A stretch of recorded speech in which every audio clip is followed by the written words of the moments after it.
The men at the salvage auction laughed when the woman in the red shawl raised her hand and bought the ferry for $9. They were still laughing when she walked down to the riverbank at dawn the next morning, alone, with a hand sledge and a coil of rope and a satchel of her dead uncle's tools. The ferry was a ruin. It had gone down in the spring flood of 1871, settled into the mud of the Missouri shallows below the town of Reed's Landing in the Dakota Territory, and stayed there for 9 years while the river silted around its hull, and the willows grew up through its broken deck. No one had ever opened the cargo hold. The chain across the hatch had rusted into a single solid bar, and the men who knew the river said the hold was empty, that the freight had been salvaged the week the boat sank, that a woman who paid $9 for a dead boat had paid $9 too much. They were wrong about all of it, and the proof of how wrong they were sat sealed in cold mud. 6 feet beneath the deck, no one had walked on in nearly a decade. This is the story of how she opened it, and what the river had been keeping. Her name was Hannah Coyle, and she was 28 years old, and she had arrived in Reed's Landing in the last week of a hard summer with $11 to her name and no one in the world who was bound to take her in. She had grown up 200 miles east, in a river town her family no longer lived in, raised after a fashion by an uncle named Eli Coyle, who fixed boats for a living and who had died the previous winter of a cough that would not leave his chest. Eli had taught her the river trades the way other men taught their sons. He had taught her how an iron hinge corrodes and how it can be coaxed rather than broken, how a hull is caulked and how the caulking fails, how a riveted seam holds and how it lets go. He had taught her that a thing built by a careful hand can be read by a careful hand, that every joint and weld and seam carried the record of how it was made and how it had been used. She carried his tools in a brown leather satchel, and the handle of his favorite chisel was worn smooth and pale where his palm had ridden it for 30 years. When she set that chisel against cold iron, she could feel the shape of his hand inside her own. She had not come to Reed's Landing for the ferry. She had come because the freight road ended there and her money was nearly gone, and she had heard there was work for a person who could mend a wagon or true a wheel. What she found instead was a town that did not want a woman doing those things, that looked at her hands and saw only that they belonged to a woman, that offered her laundry and kitchen work, and nothing that used the one skill she had. She had gone first to the wheelwright at the edge of town, a heavy man named Burke who kept a forge and a wagon yard, and she had told him plainly what she could do, and she had watched his face close over while she was still speaking. He had asked her whose girl she was, and when she said she was no one's girl, that she was a wheelwright's apprentice trained by her uncle, he had laughed in the way that is meant to end a conversation, and told her he had a wife who needed help with the washing if she wanted honest work. She had thanked him and left, because Eli had taught her never to argue with a closed door, only to find the one that was not closed. She had gone to the livery and the smith and back to the freight office, and at each one the door had been the same door. She was 3 days from the end of her money when she heard 2 men in the freight office talking about the salvage auction, about the old wreck the county wanted off its books, and about how nobody would bid on a thing so far gone it was barely worth the iron.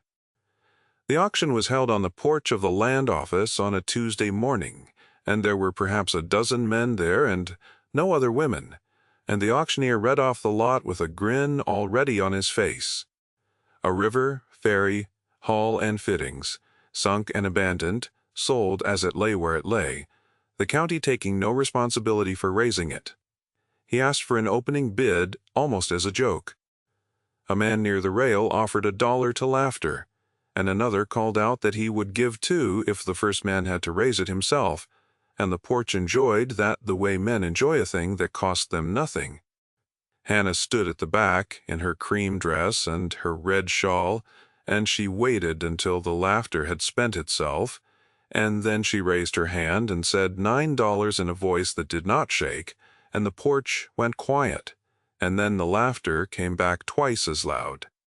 The auctioneer looked at her the way a man looks at a child who has wandered into the wrong room.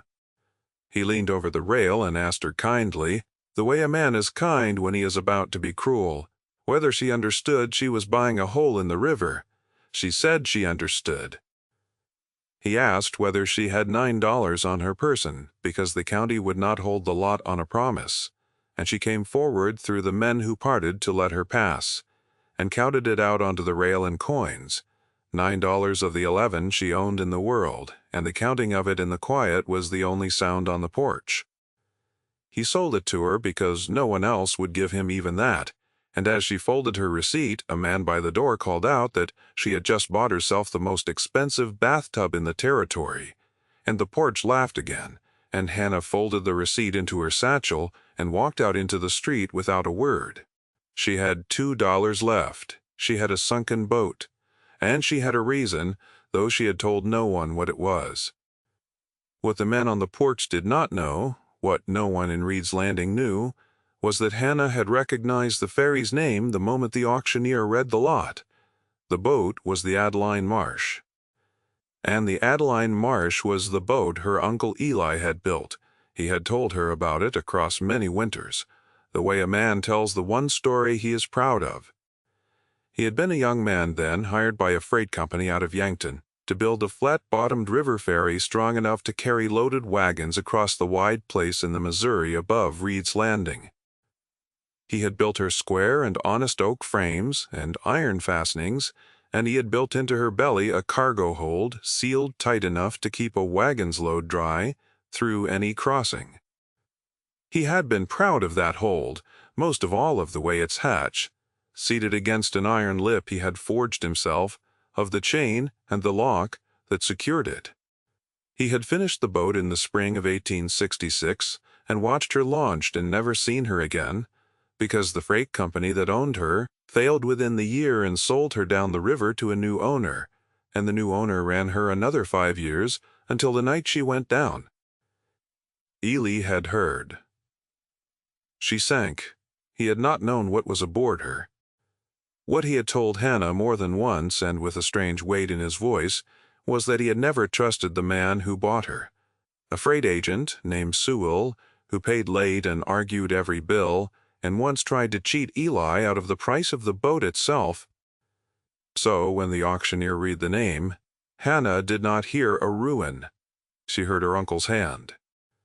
She bid the only money she had on the chance of touching the one thing in the world he had made that still existed, and on a smaller, harder thought she did not say aloud, which was that a sealed hold that no one had ever opened might still hold whatever had gone down inside it.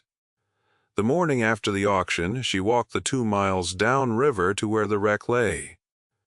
The Adeline Marsh sat canted in the shallows where the bank curved, her bow buried in silt, and her stern raised her deck a tangle of rotted planking and willow shoots and the gray bones of her railing. 9 years of river had stripped her paint to a ghost of red oxide and grown a beard of moss along her waterline. She was bigger than Hannah had let herself imagine, 60 feet of dead boat, and for a long moment Hannah stood on the bank and understood exactly why the men had laughed. Then she looked at the way the hull was framed, at the joinery still holding after 9 years underwater, and she saw her uncle's work, and she stopped hearing the laughter.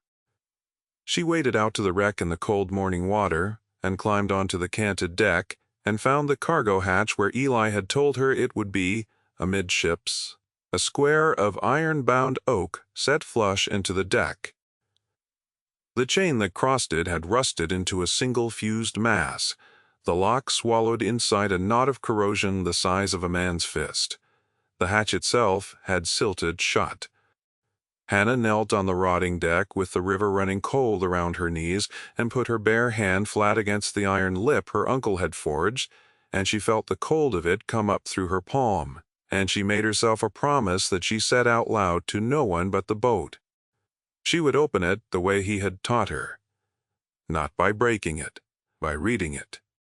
This is a story about patience, and I will tell you now that it did not move quickly, because the truth of it did not move quickly, and a thing that took 9 years to silt shut does not give way in an afternoon. Eli used to say that iron keeps better time than men do, that it rusts at its own pace and yields at its own pace, and cannot be hurried by a person in a hurry, and that the only way to win against a stuck thing is to be more patient than it is. She had not understood him fully as a girl. She understood him on that riverbank, where the only ally she had was time and the only enemy was her own wish to be done. If you have ever been told that the thing you can do is not worth doing, stay with this one. There is a reason it is worth telling. She could not work the wreck from the water. The river was too cold to stand in for long and too deep at the stern to reach the hatch from below, and the deck was too rotted to bear her weight near the hatch's edge. So, before she could open anything, she had to make the wreck safe enough to work on, and that took her the better part of 2 weeks. She cut willow poles and drove them into the silt to brace the canted deck. The worst of the rotted planking, around the hatch, she tore up and replaced with soundboards she scavenged from the wreck's own railing. She rigged a line from the stern to a cottonwood on the bank so she could haul herself out and in without fighting the current. She slept in a lean-to she built on the bank from the same scavenged wood, and she ate what her last $2 bought and then what she could trap and gather, and she let the town laugh because the town could not see her and she had stopped caring whether it could. It was in the second week that the old man came down the bank to watch her. His name was Amos Tell, and he was past 70. And he had run a woodyard on that stretch of river for 40 years and had watched the Adeline Marsh go down with his own eyes from the very spot where he now stood. He did not offer to help at first. He stood at the top of the bank, with his hands in his coat, and watched her brace the deck, watched her drive a willow pole and test it and drive it deeper. And after a while he said that she was wasting good willow on a dead boat. She said the boat was not as dead as it looked.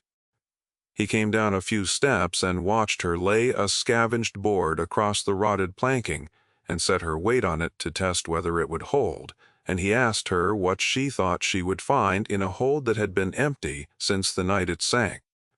And Hannah, driving another pole into the silt, the cold water to her shins, and her sleeves rolled past the elbow, asked him how he knew it was empty, and Amos Tell did not have an answer because the truth was that no one knew. No one had ever opened it. They had only said it was empty so many times that the saying had become a kind of fact. That was the first crack in the story the town told itself, and Amos Tell felt it the way a man feels the floor shift under him. He stood there a while longer, and then he went back up the bank without another word, and Hannah thought she had seen the last of him.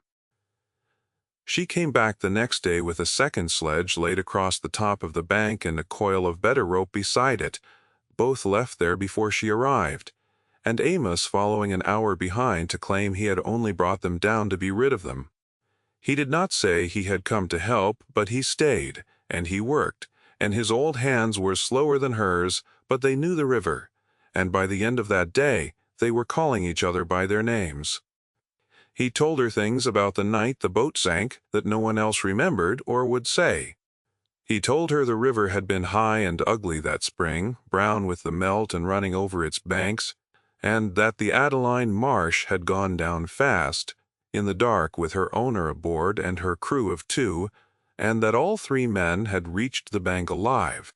He told her the owner was a freight agent named Sewell, and Hannah's hands went still on the rope when he said it because it was the name her uncle had spoken with that strange weight, the man who paid late and cheated where he could. Amos Tell told her more, the way an old man tells a thing he has carried a long time. He said that Sewell had wept on the bank that night, not for the boat and not for his men but over the freight, and had said over and over that he was ruined, that everything was in the hold, that he would never get it back. And then Amos said, within a season, Sewell had not seemed ruined at all. He had bought a house in town. He had bought a share in the freight company.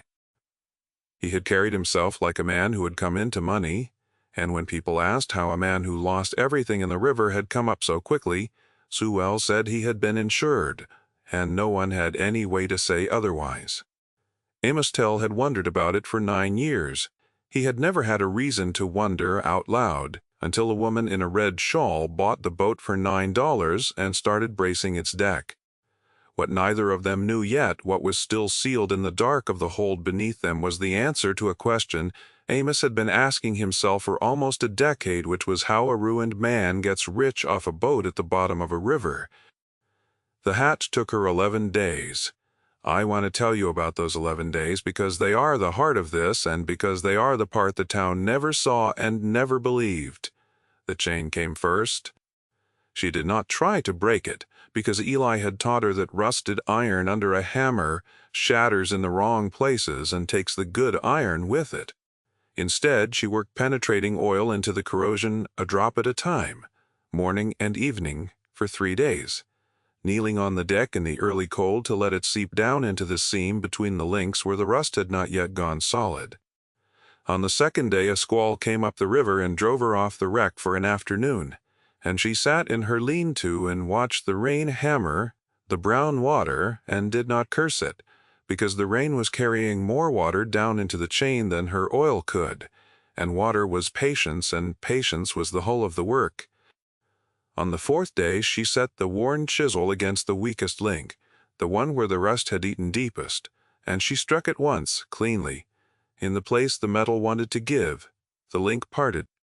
The chain came away in 2 pieces, and the lock fell into the silt, and Hannah held the broken chain in her 2 hands and felt, for the first time since the auction, that the boat was beginning to answer her. The hatch itself was harder. 9 years of silt had packed the seam where the oak met the iron lip, and the wood had swollen and seized against the iron, and the whole thing had become, in effect, a single sealed mass. Amos wanted to take an axe to it.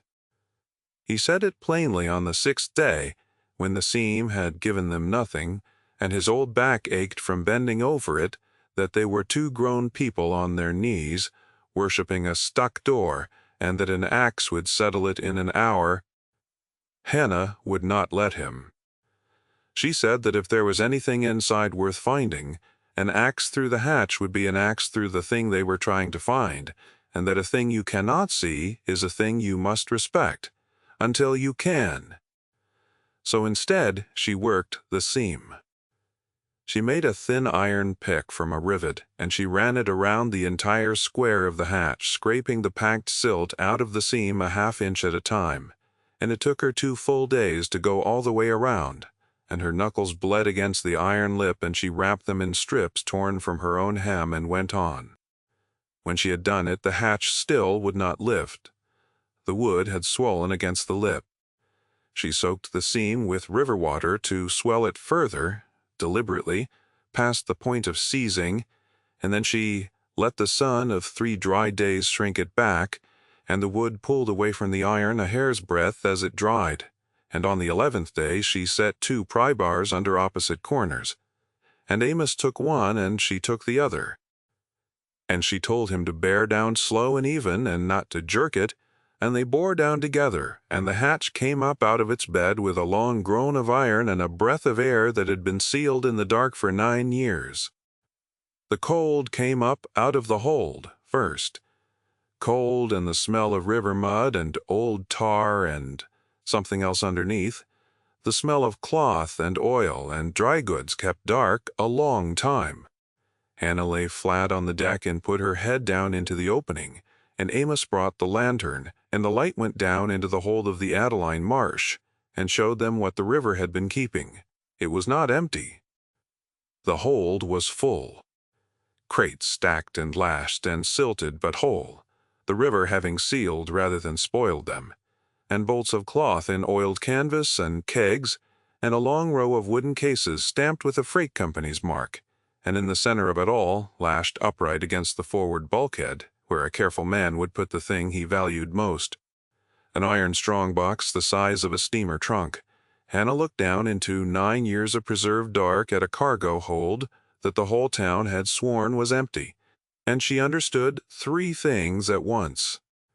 She understood that the freight had never been salvaged. She understood that Sewell had told the world his cargo was lost so that no one would come looking for it. And she understood that whatever was in that strongbox was the reason a ruined man had gotten rich. She did not go down into the hold that first night. The air was bad, and the light was failing, and Eli had taught her that a person who hurries into a closed space is a person who does not come out of it. She and Amos sat on the bank in the dark, beside the lantern, the open hatch behind them breathing its cold up into the night, and Amos was quiet for a long time, turning his old hat in his hands. Then he said that he had watched that boat go down for 9 years and called it empty along with everyone else, and that he was ashamed of it. Now he said it low, the way a man says a thing he has been carrying. Hannah told him there was no shame in believing a thing everyone says. The shame, she said, would be in going on saying it after you had seen the hold. Amos nodded at that and did not answer, and they sat a while longer, and the river ran past in the dark, and somewhere downstream a night bird called once and went still. That was the closest she came in the whole business to speaking the thing her uncle had taught her, which was that the world is full of sealed places that people call empty because no one has troubled to open them. In the gray morning, she went down into the hold. She went down on a rope with the lantern and a clear head, lowering herself slow through the open hatch into air that was colder than the morning and still carried the silt smell of 9 sealed years. And she worked the way Eli had taught her, slowly reading the cargo before she touched it. She set her feet on a crate and waited until her eyes had learned the dark, and she did not move again until she could see the whole shape of the hold by lantern light. The crates told a story by themselves. They were freight, ordinary freight, dry goods and cloth and tools, consigned to merchants up and down the river, lashed down and stacked the way a careful crew stows a load that must ride out a crossing, and every case still bore its shipping mark and its consignee stenciled in tar that the dark had preserved. She read them one by one, holding the lantern close, and she copied nothing, yet only read the names of men who had paid for goods that never came, who had been told their freight was lost in the wreck of the Adeline Marsh, who had swallowed the loss because what else could a man do when the river took a boat? The freight had not been lost. It had been stolen slowly, by being declared lost and then left exactly where it sank, in a hold no one would open, in a river everyone had written off, while the man who owned it collected on the loss and sold the share his sudden money bought. It was the strongbox, though, that held the proof. Hannah cut it loose from its lashings and could not lift it, and so she opened it where it stood, and it was locked, and the lock was a good one, the kind a man buys when he means to trust it with his life, and it took her the rest of that day. She did not break it either. She picked it slowly with 2 thin irons made from rivets, kneeling in the cold of the hold with the lantern hung above her on a nail she had driven into a beam, feeling the tumblers the way Eli had taught her to feel a thing she could not see, her eyes closed against the dark so that her hands could do the seeing, until the last of them gave with a small dry click that she felt more than heard, and the lid came up inside wrapped in oiled cloth against a wet, was Sewell's own record of what he had done, account books, bills of lading for the freight he had declared destroyed, letters to the insurance company swearing the cargo was a total loss. And beneath those, in a leather wallet, the insurance settlement itself, and the deed to his share in the freight company, and the accounting of every dollar he had built on a lie. He had not been able to part with the proof of his own cleverness. He had locked it in the strongbox and gone down with the boat, meaning to raise it later, and the river had been higher and faster than he reckoned, and he had lost the boat where he could not easily reach it, and so he had done the next best thing. He had told the world it was empty, and the world, which is always willing to believe that nothing of value lies in the thing it has dismissed, had believed him for 9 years. I will not pretend the rest moved as slowly as the hatch.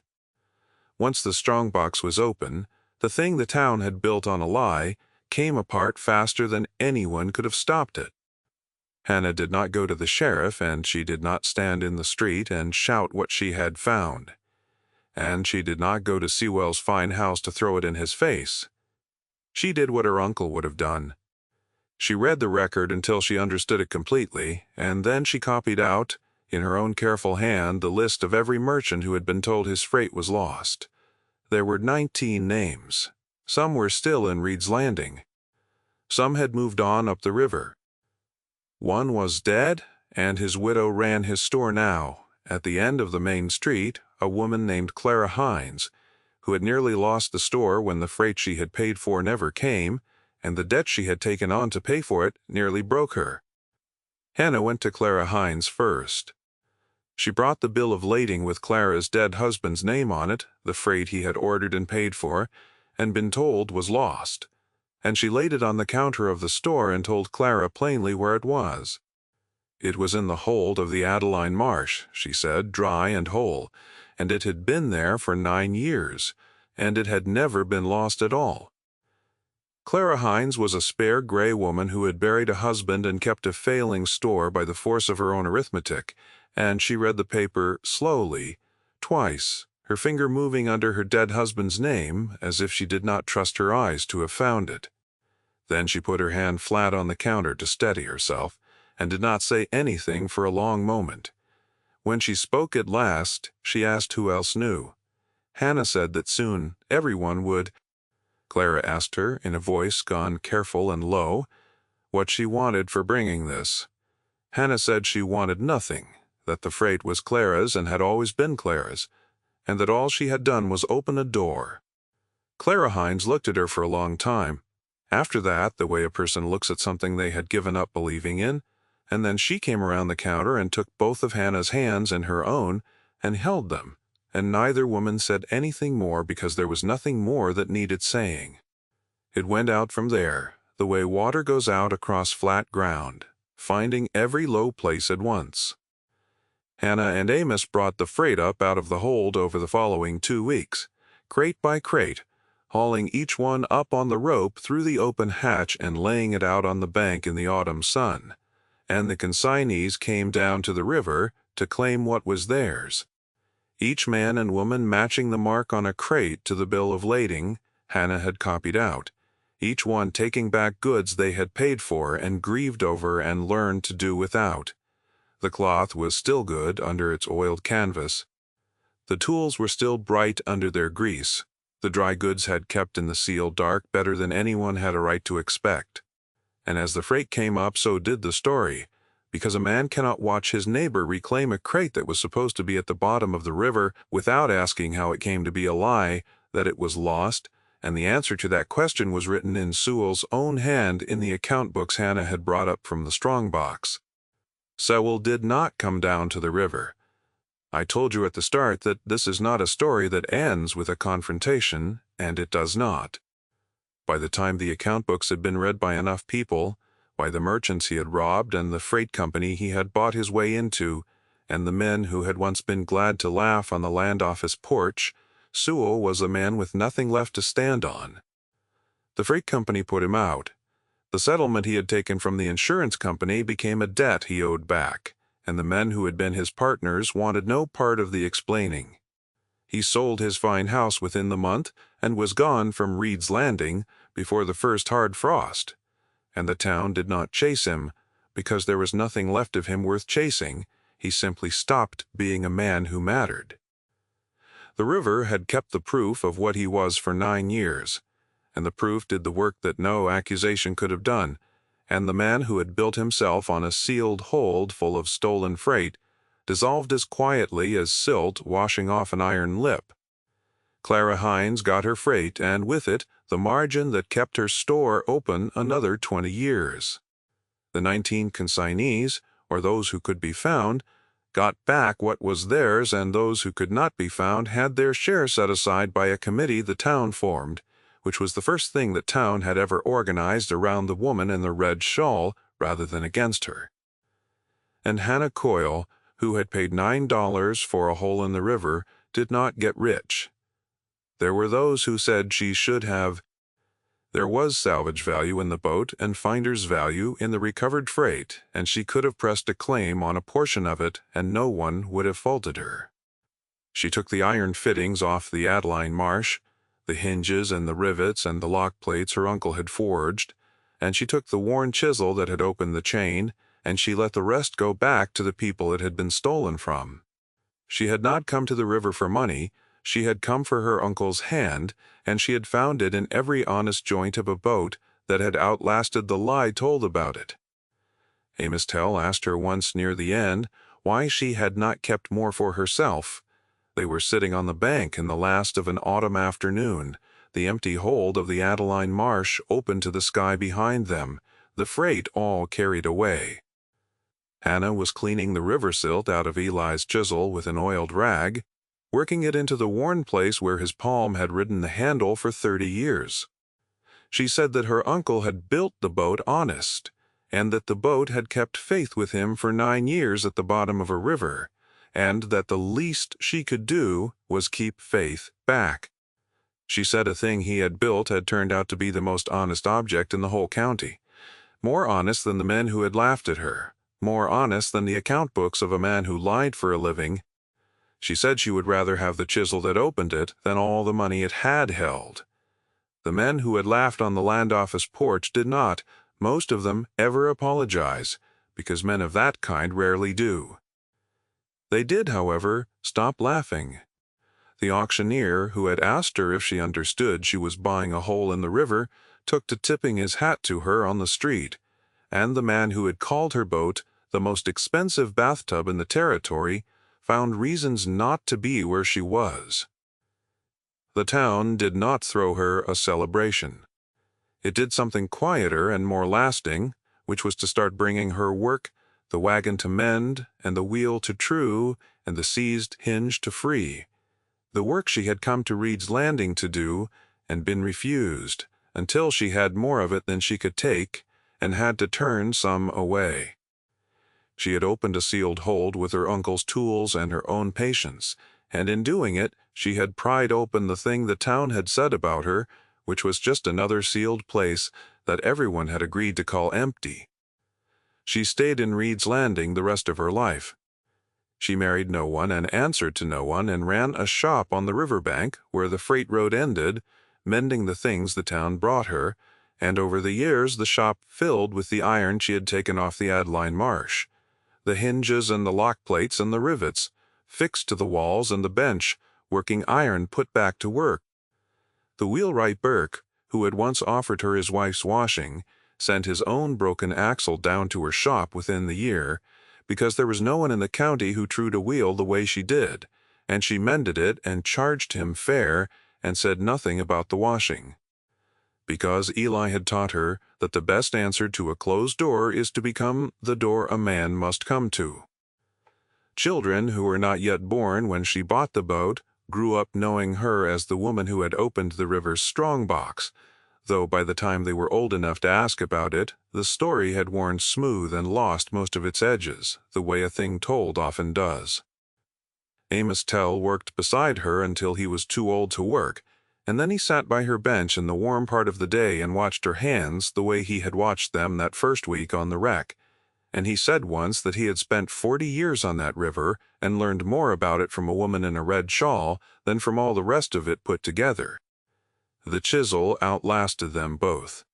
When Hannah Coyle died, an old woman in a town that had long since stopped laughing, the chisel was on the bench where it had always been, the handle worn pale and smooth in the place 2 hands had ridden it across 2 lifetimes, the steel still bright at the edge.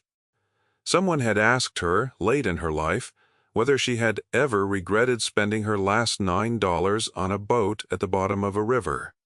She had picked up the chisel, the way she always did when she had something true to say and not many words to say it in, and she had turned it in the autumn light coming through the shop window, and she had said only that it had not been a boat at the bottom of the river. It had been her uncle's hand, waiting in the dark for a hand that knew how to find it. And then she had set the chisel down in the worn place on the bench and gone back to her work, and the river had gone on running past the empty hold of the Adeline Marsh the way it had run for all the years before, carrying everything and keeping nothing, except the one thing it had kept for 9 years in the dark, which was the truth, until the right hand came to bring it up.